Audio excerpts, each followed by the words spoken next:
আহক আজি এটা খুব সুন্দৰ কাহিনীৰ মাজলৈ যাওঁ কাহিনীটো কালিদাসৰ ভ্ৰমণৰত কালিদাসে এবাৰ পিয়াহত আতুৰ হৈ পৰিছিল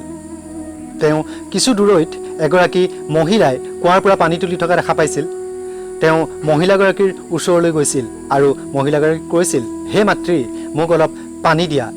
তোমাৰ পুণ্য হ'ব মহিলাগৰাকীয়ে তেওঁক দেখা পাই ক'লে হে বাটৰুৱা তোমাৰ প্ৰথমে পৰিচয় দিয়া মই নিশ্চয় তোমাক পানী দিম কালিদাসে মহিলাগৰাকীক ক'লে হে মাতৃ মই পথিক আপুনি অনুগ্ৰহ কৰি মোক পানী দিয়ক তেতিয়া মহিলাগৰাকীয়ে ক'লে পথিকটো দুজনেই আছে পৃথিৱীত এজন হৈছে সূৰ্য আৰু আনজন হৈছে চন্দ্ৰ তেওঁলোকে অবিৰতভাৱে প্ৰদক্ষিণ কৰি থাকে গতিকে ইয়াৰ ভিতৰত তুমি কোনজন সঁচাকৈ কোৱাচোন কালিদাসে ক'লে হে দেৱী মই আলহী মোক অনুগ্ৰহ কৰি পানী দিয়ক তিৰোতাগৰাকীয়ে ক'লে পৃথিৱীত আলহী দুজনহে আছে এজন হৈছে ধন আনটো হৈছে যৌৱন তেওঁলোক আহে আৰু যায় তেওঁলোকৰ ভিতৰত তুমি কোন সঁচাকৈ কোৱা তিৰোতাগৰাকীৰ প্ৰশ্নত পৰাজিত হৈ কালিদাসে ক'লে হে দেৱী মই সহনশীল হওঁ মোক পানী দিয়ক তেতিয়া তিৰোতাগৰাকীয়ে ক'লে সহনশীলটো পৃথিৱীত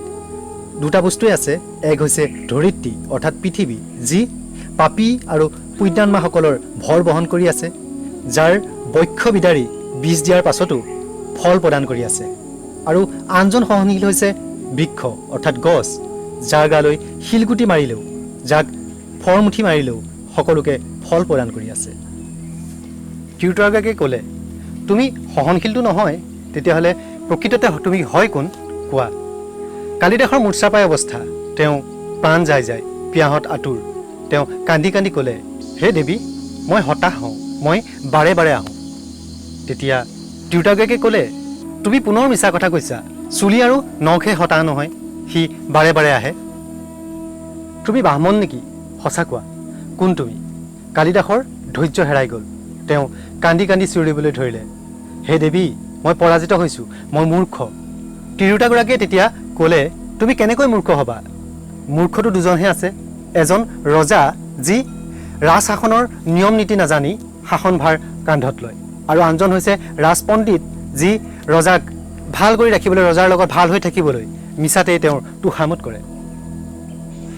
কালিদাসে একো উত্তৰ দিব নোৱাৰি কান্দি কান্দি বৃদ্ধ মহিলাগৰাকীৰ ভৰিত ধৰিলে আৰু তেওঁ ওপৰমস্তক হৈ যেতিয়া মহিলাগৰাকীলৈ চালে তেওঁ দেখা পালে তেওঁৰ সন্মুখত সাক্ষাৎ মাতা সৰস্বতী দেৱী সৰস্বতীক দেখাৰ লগে লগে তেওঁ পিয়াহ নিজেই নাইকিয়া হৈ থাকিল দেৱী সৰস্বতীয়েও কালিদাসক ক'লে উঠা বৎস দেৱী সৰস্বতীয়ে ক'লে শিক্ষাৰ পৰা জ্ঞান আহে আৰু সেই জ্ঞানৰ পৰা মান সন্মান পোৱা যায় তুমি শিক্ষাৰ পৰা পোৱা জ্ঞান আৰু প্ৰতিষ্ঠাক নিজৰ উপলব্ধি বুলি ভাবি অহংকাৰী হৈ পৰিলা দেৱী সৰস্বতীয়ে ক'লে তোমাৰ জ্ঞান চক্ষু খুলিবৰ বাবে মই এই পৰীক্ষা ল'লোঁ কালিদাসে নিজৰ ভুল বুজিব পাৰিলে আৰু ভৰপতে পানী খাই অন্য স্থানে গমন কৰিলে এই কাহিনীৰ পৰা আমি বুজিব পাৰোঁ যে বিদ্যতাৰ ওপৰত কেতিয়াও অহংকাৰ কৰিব নাপায়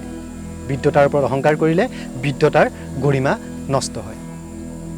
লগতে দুটা বস্তু কেতিয়াও ব্যৰ্থ হ'বলৈ দিব নালাগে অন্নৰ কণ আৰু আনন্দৰ ক্ষণ